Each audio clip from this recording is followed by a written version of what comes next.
Now where to begin? Hello' বন্ধুসকল যদি আপোনালোকে নেটফ্লিক্সৰ কণ্টেণ্ট ফ'ল' কৰে তেন্তে গম পাব যে যোৱা 23 অক্টোবৰত এনোলা হোমছ ৰিলিজ হৈছিল এতিয়া এইটো কথা চিয়ৰ যে বহুতে এইখন চালে আৰু হয়তো বহুতে চোৱাও নাই আজি মই এইখনৰ বিষয়ে ক'বলৈ গৈ আছোঁ বহুতে এইখনক লৈ এক্সাইটেড আছিল কাৰণ শাৰ্লক হোমছৰ ভনীয়েকৰ কথা আহি পৰিছে এতিয়া শাৰ্লক হোমছৰ কথা চবেই জানেই চাগে নাইবা হয়তো ক'ৰবাত নহয় ক'ৰবাততো শুনিছেই কিয় ইমান পপুলাৰ সেইটো চাগে মই নক'লেও হ'ব যদি ডিটেক্টিভৰ কথা আহে আৰু শাৰ্লক হোমছৰ কথা নোলায় সেইটো চাগে নহ'বই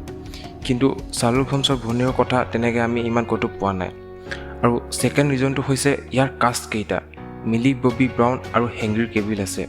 যদি ষ্ট্ৰেঞ্জাৰ থিংছ আৰু মেইন অফ ষ্টিল চাইছে তেন্তে এওঁলোকক ভালদৰে চিনি পাবই আমাৰ 11 আৰু ছুপাৰমেন এতিয়া যদি আপোনালোকে শাৰ্লক হোমছৰ আগৰ মুভি ছিৰিজ চাইছে নাইবা ৰবাৰ্ট ডনি জুনিয়ৰ আৰু বেনেডিক্ট কাম্বাৰবেচ থকা কেইখন চাইছে তেন্তে জানিব যে সেইকেইখন কিমান ইণ্টেন্স চিন আৰু মিষ্ট্ৰি থ্ৰিলাৰে ভৰি পৰি আছে আৰু এইখন পুৰণা কেইখনৰ লগত কোন ধৰণে কানেক্টেড নহয় যদি আপোনালোকে এইখন আগৰকেইখনৰ লগত তুলনা কৰি চাবলৈ যায় তেন্তে মোৰ মতে চাগে নিৰাশাই পাব কাৰণ আগৰকেইখনৰ নিচিনা ইমান ইণ্টেন্স নাই চাগে ইয়াত সৰু সুৰা থুলমূল মিষ্ট্ৰি এটা দিয়া হৈছে যিটো প্ৰায় প্ৰেডিক্টেবল হয়গৈ এইখন চাওঁতেতো এভাৰেজ মুভি নিচিনাই লাগে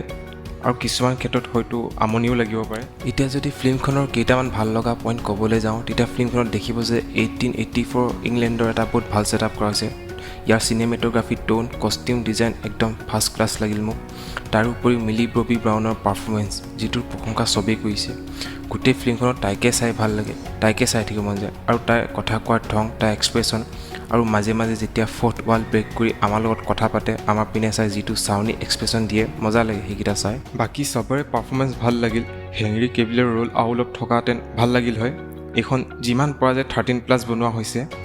এতিয়া ইয়াৰ ৰেটিঙৰ কথা ক'ব গ'লে IMDb 6.7 হৈ আছে আৰু ৰটেন টমেট'ছ 92% হৈ আছে এইখন এতিয়া হিন্দী ইংলিছ দুয়োটাতে এভেইলেবল আছে প্ৰায় 2 ঘণ্টাৰ হয় বিচাৰিলে এইখন এবাৰ ভিজিট কৰিব পাৰে অভাৰঅল মুঠতে এণ্টাৰটেইনিং আৰু এবাৰ চাবলগীয়া মুভি হয়েই এইখন আৰু যদি চায় তেন্তে নিশ্চয় জনাব মোক